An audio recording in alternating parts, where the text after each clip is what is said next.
In last week's episode, we talked about the power of boundaries, how to set them without guilt, and why protecting your peace is not selfish, it's necessary.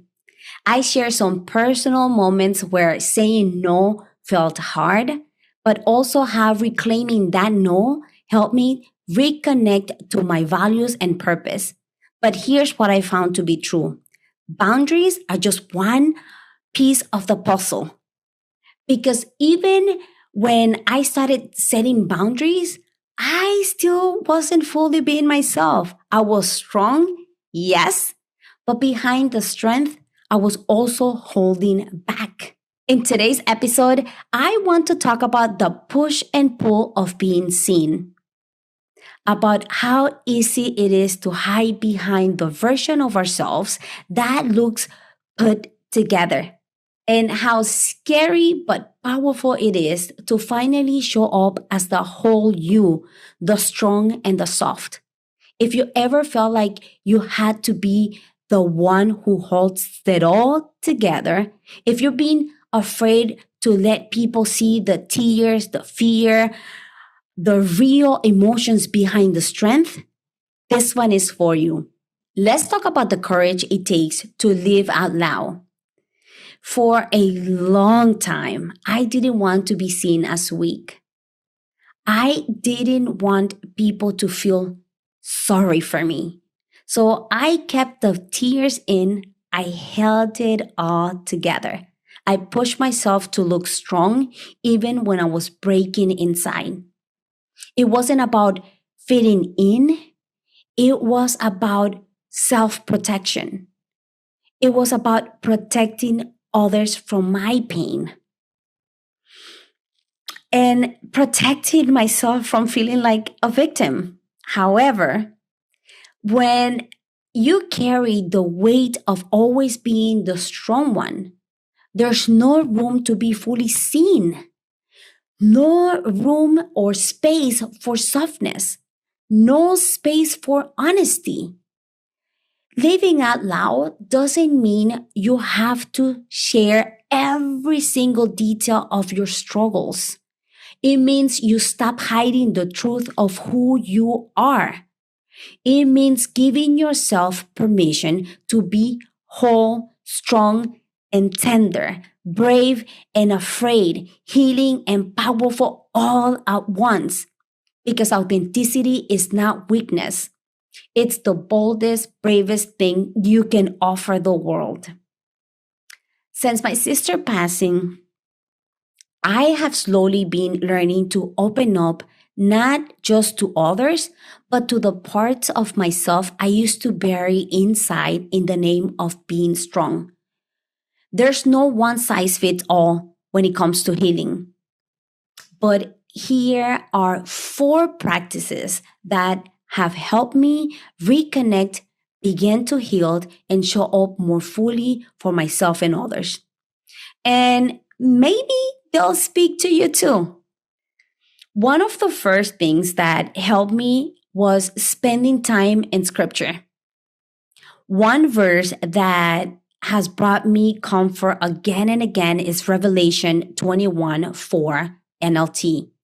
He will wipe all the tears from their eyes, and there will be no more death or sorrow or crying or pain. All these things are gone forever.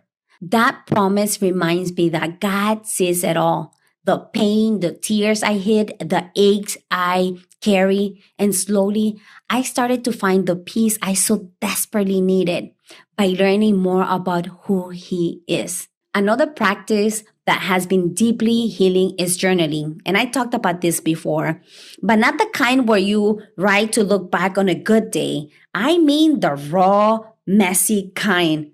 One prompt that cracked something open for me was when I asked myself, which part of me am I keeping hidden in the name of staying strong? And what would it feel like to let those parts of me be seen? For a long time, I felt like I had to be the strong one. People will say, "You're so strong," or "You're one of the strongest people I know."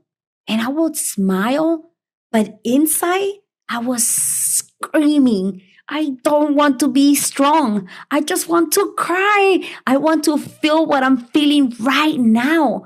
I don't want to know that my wounds will be healed sometime in the near future. I'm going through this pain and I just want to feel it. I wanted to talk about it, but I didn't know how. Well, actually, there there was this challenge on one of the groups that I belong to, and we were supposed to record a video. I think it was 60 seconds or 2 minutes. I'm not sure. I forgot. It was a long time, and we were supposed to talk about a struggle that was holding us back or something like that, or a breakthrough. I don't remember, but I pour my heart out. I went on a rant pretty much, and crickets. No comments, no likes, silence. But guess what? After uploading the video, 2 seconds, I think it took for me to delete that video. I didn't allow anyone to comment or to help me or to give me words of encouragement, which brings me to finding community. For me, it's being part of spaces where I didn't have to pretend, where I could listen and lift others up, and where I slowly can give myself permission to be seen too. One of those spaces for me is Toastmasters, and I talk about it here on the podcast often. And Toastmasters is more than just public speaking. It's a place where I found my voice again, a place where I didn't have to have it all together. And finally, creative expression. This one feels like home to me, like returning to a part of myself I almost forgotten. Creating art, whether it's photography, storytelling, or visual journaling, became a way to express pain I couldn't always put into words. It's how I began to understand that healing isn't about erasing the pain, it's about expressing it. Art gave me my voice back without needing to explain everything. These four practices have helped me open up more to feel, to process, and to live more honestly. Healing isn't linear, but this moment of stillness and expression have helped me soften, surrender, and show up more fully. They remind me that healing doesn't have to be loud or public. Sometimes it just starts by creating space for what's real. So if you're carrying the weight of being the strong one, I want you to know this. You don't have to hold it all in. You don't have to keep it all together. You don't have to carry it all alone. There is power in softness. There is healing in your truth. And every time you show up with your full, honest heart, you give someone else permission to do the same. Until next time, stay true to yourself unapologetically.